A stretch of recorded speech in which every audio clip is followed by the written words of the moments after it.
नमस्कार, आप सभी का मैथ विद आकाश त्रिपाठी पे बहुत बहुत स्वागत है। तो जिस तरीके से आप जानते हैं कि हमारा होमोमोर्फिज्म ऑफ रिंग का इंट्रोडक्शन पार्ट हो चुका है, आज हम लोग उसका एग्जांपल पार्ट अलग से वीडियो बना के देख रहे हैं। तो चलिए आज हम लोग उसका एग्जांपल पार्ट देख लेते हैं। लेकिन हाँ, एग्जांपल पार्ट पढ़ने से पहले आपको उसका इंट्रोडक्शन पार्ट आना चाहिए। अगर आप लोगों ने पढ़ लिया तो आपका मोस्ट वेलकम, और अगर आप लोगों ने एक बार नहीं पढ़ा है तो प्लीज उसे देख लीजिएगा, फिर आप लोग एग्जांपल पार्ट समझिएगा, वरना आपको समझने में प्रॉब्लम होगी। बाकी चलिए आज इसका होमोमोर्फिज्म ऑफ रिंग का एग्जांपल पार्ट स्टार्ट करते हैं और देखते हैं कि अगर सामने वाले ने हमें कोई क्वेरी दी तो हम उसको किस तरीके से हैंडल करेंगे। चलिए देखते हैं। सबसे पहला फंक्शन हमारा यहां पर ये है, सॉरी क्वेश्चन हमारा यहां पर सबसे पहला फर्स्ट क्वेश्चन ये है कि if R is a ring, if R is a ring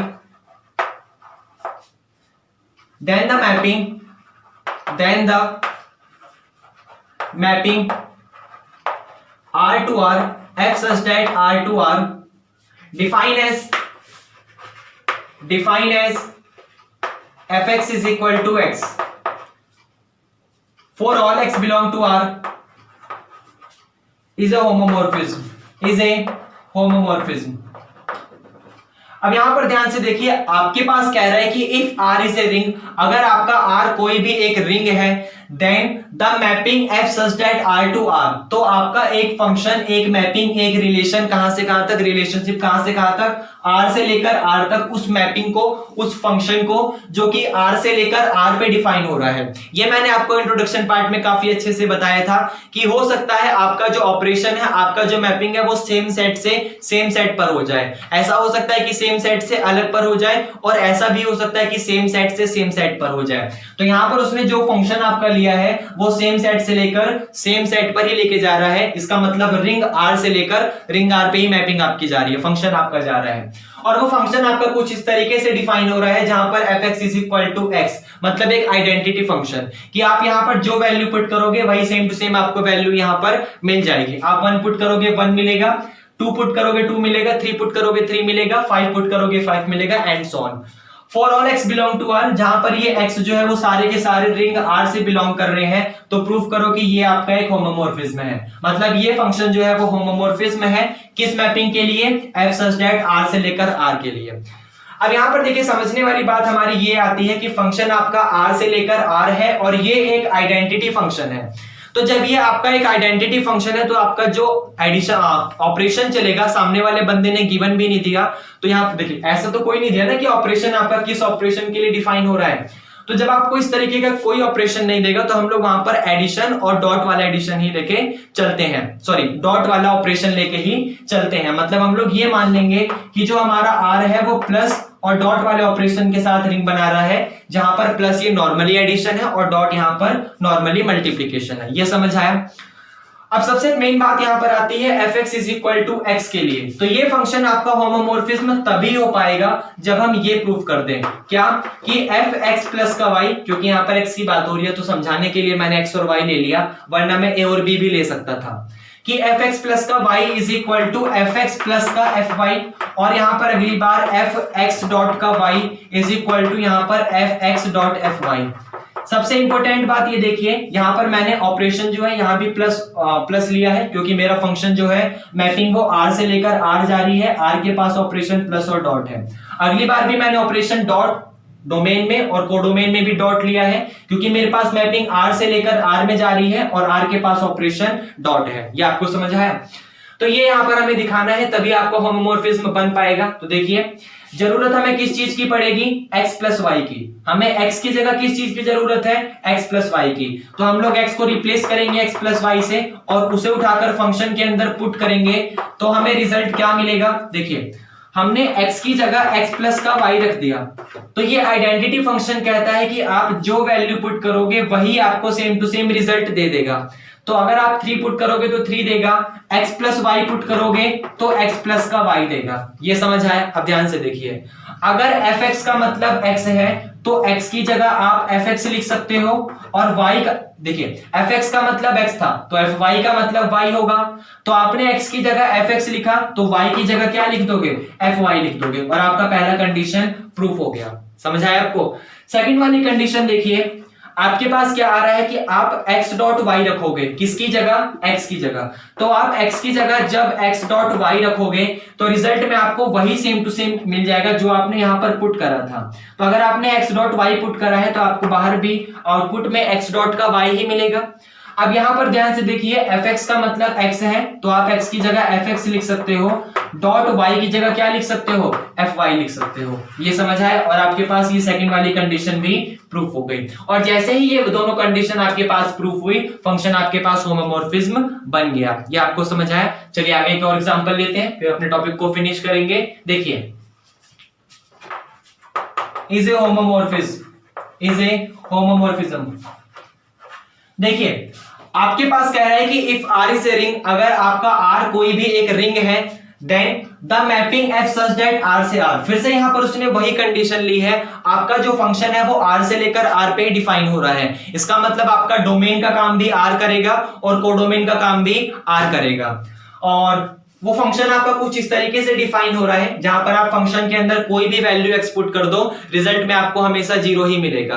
तो ये फंक्शन आपका होमोमॉर्फिज्म होगा, ये हमें यहां पर दिखाना है।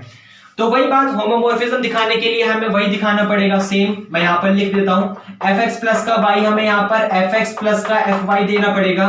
और ये आपको अब समझ आ गया होगा, क्योंकि यहां पर हमारे पास ऑपरेशन डिफाइन नहीं हो रहा, तो हम मान लेते हैं, इसको लेट कर लेते हैं कि हमारा R प्लस का डॉट बी ए रिंग। ये आपको समझ आया। यहां पर हम लोग इसका ऑपरेशन डिफाइन कर लेते हैं, क्योंकि आपके पास R रिंग तभी बना होगा जब वो किसी न किसी दो ऑपरेशन के साथ कुछ प्रॉपर्टी को सेटिस्फाई कर रहा होगा।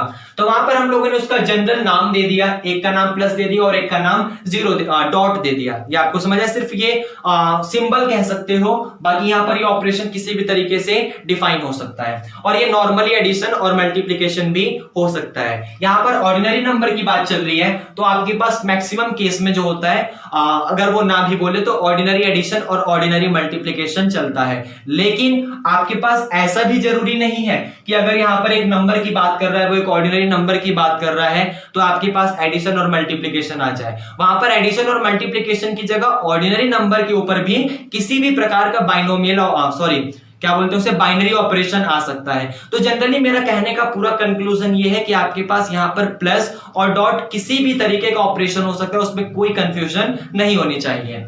तो मैंने मान लिया कि मेरे पास R प्लस डॉट एक रिंग बना रहा था, और अगर मैंने ये प्रॉपर्टी सेटिस्फाई कर दी, fx dot y is equal to fx अलग और यहां पर डॉट के साथ fy अलग, तो मेरा ये फंक्शन होमोमॉर्फिज्म बन जाएगा।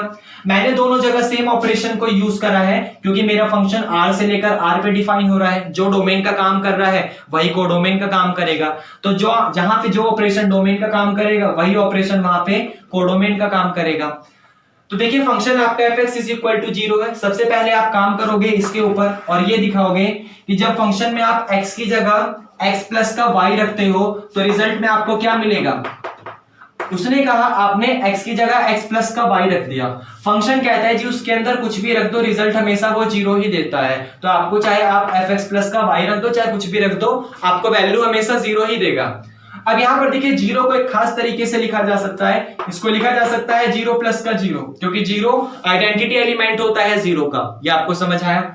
और यहां पर अब 0 को ध्यान से देखिए, आप इसके अंदर चाहे 1 रखो तो भी 0, 2 रखो तो भी 0, 3 रखो तो भी 0, x प्लस का y रखो तो भी 0, x रखो तो भी 0 और y रखो तो भी 0। ये आपको समझ आया। तो हमने लिख दिया fx को 0 और fy को 0, और यही यहां पर हमें प्रूफ करना था फर्स्ट वाली प्रॉपर्टी के लिए। बड़ा सिंपल सा था। सेकंड वाली प्रॉपर्टी के लिए देखिए हम किस तरीके से डिफाइन करेंगे। हम लोग मान लेंगे कि फंक्शन के अंदर हमने यहाँ पर x डॉट y रखा है, तो वो फिर से वही कहेगा कि सर आप x की जगह कोई भी फंक्शन रख दीजिए, रिजल्ट में आपको हमेशा 0 ही देगा। अब मैं 0 को जानबूझ के इस तरीके से लिखूंगा 0.0, क्योंकि आगे चल के मुझे कोडोमेन में दो चीज की जरूरत पड़ेगी। तो यहां पर मैंने 0 को जानबूझ के 0.0 लिख दिया, और ऐसा पॉसिबल है क्योंकि ऑर्डिनरी नंबर है 0। और यहां पर आप देखिए, फिर से वही बात मैं रिपीट करूंगा कि f1 पे 0, f2 पे 0, f3 पे 0, fx प्लस y पे 0, fx डॉट y पे 0। दिस इंप्लाइज दैट ये fx पे भी 0 दे देगा और यहां पर fy पर भी 0 दे देगा। तो आपका रिलेशन क्या आ गया, सॉरी फंक्शन किस तरीके से डिफाइन हो गया कि fx.y is equal to fx.fy, और आपको यही चाहिए था सेकंड कंडीशन के लिए, तो आपको होमोमॉर्फिज्म पूरा कंप्लीट हो गया। ये आपको समझ आया? तो ये सेकंड क्वेश्चन था। चलिए आइए एक और क्वेश्चन लेते हैं, फिर अपने टॉपिक को फिनिश करेंगे। ध्यान से देखिएगा अगला, और इज ए होमोमॉर्फिज्म। देखिए ध्यान से, आपके पास उसने कहा, कह रहा है कि let Z under root two is equal to, मतलब आपका जेड अंडर रूट टू जो है हम लोग जानते भी हैं, जेड अंडर रूट टू का मतलब है गॉसियन इंटीजर। गॉसियन इंटीजर का मतलब आपके पास m और n कोई एक इंटीजर होता है, और यहाँ पर कोई भी इरेशनल वैल्यू या फिर कोई भी कॉम्प्लेक्स नंबर हो सकता है। ये आपको समझ आया? तो इसने बोला है कि जेड रूट टू आपका एक फंक्शन है, एक इस तरीके से डिफाइन हो रहा है जहां पर आपका वैल्यू मिलता है m plus n under root two के हिसाब से, जहां पर m और n आपके पास कोई भी इंटीजर होगा। तो कह रहा है एक मैपिंग जहां पे जेड अंडर रूट टू से लेकर जेड अंडर रूट टू, मतलब आप यही वैल्यू पुट करोगे और आपको कोडोमेन में भी यही वैल्यू मिलेगा।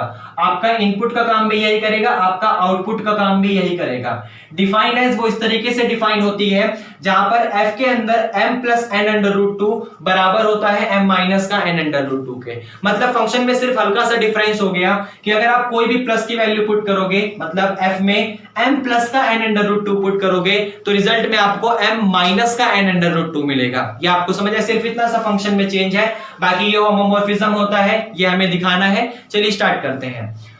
हमने मान लिया हमारे पास एक फंक्शन है यहाँ पे इस तरीके से, हमने मान लिया x इज इक्वल टू एक फंक्शन है जो कि a प्लस का b अंडर रूट टू है, और y इज इक्वल टू एक फंक्शन है जो कि c प्लस का d अंडर रूट टू है, जहां पर सारे a b c d जो है वो बिलोंग कर रहा है इंटीजर को।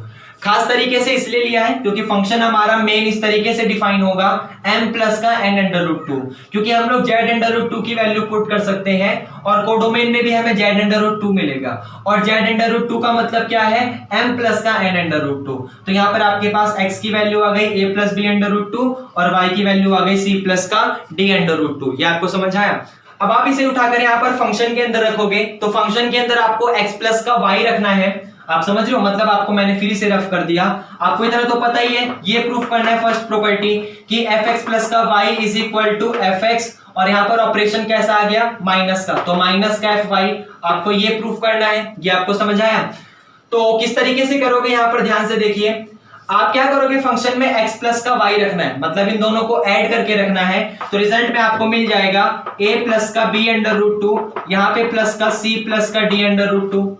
ये आपको समझ आया? आप ध्यान से देखिए फिर से, यहां पर आप क्या करिए, एक नॉर्मल वैल्यू को बाहर निकाल लीजिए और जिसके साथ रूट टू है उसको एक साथ कंबाइन कर लीजिए, तो आपको वैल्यू मिलेगी f a प्लस का c अलग मिल जाएगा, और यहां पर अंडर रूट टू कॉमन लेने पर b प्लस का d अलग मिल जाएगा, जो कि आपको बाहर डिफाइन कुछ इस तरीके से करेगा।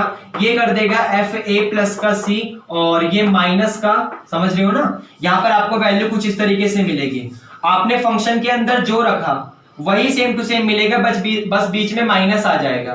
तो आपने फंक्शन के अंदर ये रखा, तो आपको यही same to same a plus का c मिलेगा, बस बीच में यहां माइनस का आ जाएगा, सिर्फ इतना सा चेंज होगा। ये आपको समझ आया? क्योंकि फंक्शन आपका इस तरीके से डिफाइन हो रहा है। वो कह रहे हैं कि आप अगर m प्लस का n अंडर रूट टू रखोगे तो रिजल्ट में आपको m माइनस का n अंडर रूट टू देगा। तो आपने a प्लस का c plus under root two b plus d रखा है, तो रिजल्ट में आपको a प्लस का c minus under root two b plus का d देगा। ये आपको समझ आया? इसको आप इस तरीके से लिख सकते हो, a माइनस का अंडर रूट टू b अलग, और यहाँ पर प्लस का c माइनस का अंडर रूट टू d अलग। ये आपको समझ आया?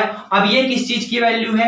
a minus under root two भी आप देख सकते हो, ये वैल्यू है फंक्शन के अंदर जब आपने प्लस का अंडर रूट टू भी रखा होगा, क्योंकि रिजल्ट में आपको सिर्फ a minus under root two भी मिला, रिजल्ट में सिर्फ a माइनस का अंडर रूट टू भी मिला। तो वो कब मिला होगा? जब फंक्शन के अंदर आपने a प्लस का अंडर रूट टू भी रखा होगा। ये समझ आया? उसी तरीके से आपको c माइनस का अंडर रूट टू डी कब मिला होगा? जब आपने यहाँ पर c प्लस का अंडर रूट टू डी रखा होगा। तो यहाँ पर आ गया फंक्शन के अंदर c प्लस का अंडर रूट टू डी, और जैसे ही आपके पास ये ऑपरेशन आया फंक्शन आपका डिफाइन हो गया। हाँ सॉरी, यहाँ पे ऑपरेशन प्लस था क्योंकि रिजल्ट में आपको वैल्यू माइनस का मिलेगा, बाकी सारा ऑपरेशन तो आपका प्लस का आएगा। क्यों आएगा? क्योंकि आपका operation Z under root two से जेड अंडर रूट टू पर ही डिफाइन हो रहा है। तो जेड अंडर रूट टू का मैंने ऑपरेशन मान लिया कि इस तरीके से Z under root 2 comma plus comma dot, तो आपके पास operation same to same define हो रहा है, इसलिए प्लस टू प्लस डिफाइन होगा और डॉट टू डॉट डिफाइन होगा। बाकी प्लस वाला रफ करूंगा क्योंकि मुझे डॉट वाला करवाने के लिए स्पेस की जरूरत है। देखिए ध्यान से कर दे इसको रफ, यहां से देखिए डॉट वाला, डॉट वाला एक बड़ा सिंपल सा कंडीशन है, आपके पास ये आ जाएगा, एक सेकेंड, ठीक है। आपके पास ये प्रूफ करना है कि जो एफ ए डॉट बी होता है वो बराबर होता है एफ ए और यहां पर डॉट एफ बी के। तो फंक्शन के अंदर एक्स डॉट वाई रखोगे, दोनों का मल्टीप्लीकेशन रखोगे, तो उसे कहीं बाहर रफ में सॉल्व कर लेते हैं हम लोग। तो हमको एक्स डॉट वाई का मतलब ए प्लस का बी अंडर रूट 2 का मल्टीप्लाई करना है सी प्लस का डी अंडर रूट 2 में। तो ए का सी में मल्टीप्लाई करेंगे हमको ए सी मिलेगा, ए का डी में करेंगे तो हमको ए डी अंडर रूट 2 मिलेगा, बी का सी में करेंगे तो हमको बी सी अंडर रूट 2 मिलेगा और रूट 2 का रूट 2 में करेंगे तो प्लस का 2 बी डी मिलेगा। ये आपको समझ आया भाई? अब यहां पर ध्यान से देख सकते हैं आप लोग, नॉर्मल वाली कंडीशन बाहर आ जाएगी तो ए सी प्लस का 2 बी डी आपका बाहर आ जाएगा, प्लस का अंडर रूट 2 कॉमन मिलेगा, तो यहां पर एडी प्लस का बीसी आपका बाहर आ जाएगा। तो कंडीशन में आप ये उठा के रखोगे तो रिजल्ट आपका आ जाएगा एफ के अंदर एसी प्लस का 2 बीडी प्लस का अंडर रूट 2 के साथ एडी प्लस का बीसी। जब आप इसे उठा के रखोगे तो उसने कहा है आप कुछ भी उठाकर रख दो, रिजल्ट में आपको बीच में माइनस देगा। ये आपके पास वही सेम टू सेम ऑपरेशन है ये वाला कि आपके पास आ जाएगा a माइनस का b अंडर रूट 2 और यहां पर आपके पास आएगा c माइनस का d अंडर रूट 2, क्योंकि आप इसकी मल्टीप्लाई करेंगे तो रिजल्ट आपको घूम फिर के वही मिलने वाला है। तो ये आपके यहाँ पर होमोमॉर्फिज्म की कंडीशन थी। काफी छोटे से एग्जांपल है जहां पर आपको सिर्फ इतना सा ही करना है कि आपको कोई भी 2 पॉइंट उठाने हैं, उनको ऑपरेट करना है रिंग के ऑपरेशन की तरफ से और आपका रिजल्ट वो जो भी आपके पास जहां तक ऑपरेशन डिफाइन हो रहा है उसकी तरह से डिफाइन होगा। वही काम आपका डॉट वाला में भी चलेगा। तो यहाँ पर कुछ एग्जांपल थे, बाकी ऐसे मैं सारे एग्जांपल करवाऊंगा तो वो समय की बर्बादी है। आप लोग एक बार खुद ट्राई कीजिए, एग्जांपल नहीं होता कमेंट करिए, मैं आपको रिप्लाई जरूर करूंगा। और बाकी आप जितना खुद प्रैक्टिस करेंगे उतना ज्यादा आएगा। मेरे करवाने से प्रैक्टिस मुझे होगी, आपको नहीं होगी। अगर आप देख रहे हो क्वेश्चन को समझ नहीं आया तब देखिए, बाकी उसके बाद आप खुद जितना प्रैक्टिस करेंगे आपको आ जाएगा। और अभी इसकी कुछ प्रॉपर्टी और थ्योरम बची हैं तो उन्हें भी हम लोग अभी देख लेते हैं। बाकी हाँ, आप लोग अगर मेरे चैनल पे नए हो तो प्लीज सब्सक्राइब करो, अच्छा लगा तो लाइक करो, फीडबैक दो, कमेंट करो, जैसा भी होता है बस करो, सब्सक्राइब कर दो चैनल को। और बाकी अच्छा लगा तो पढ़ते रहिए। चलिए ठीक है, थैंक यू, बाय।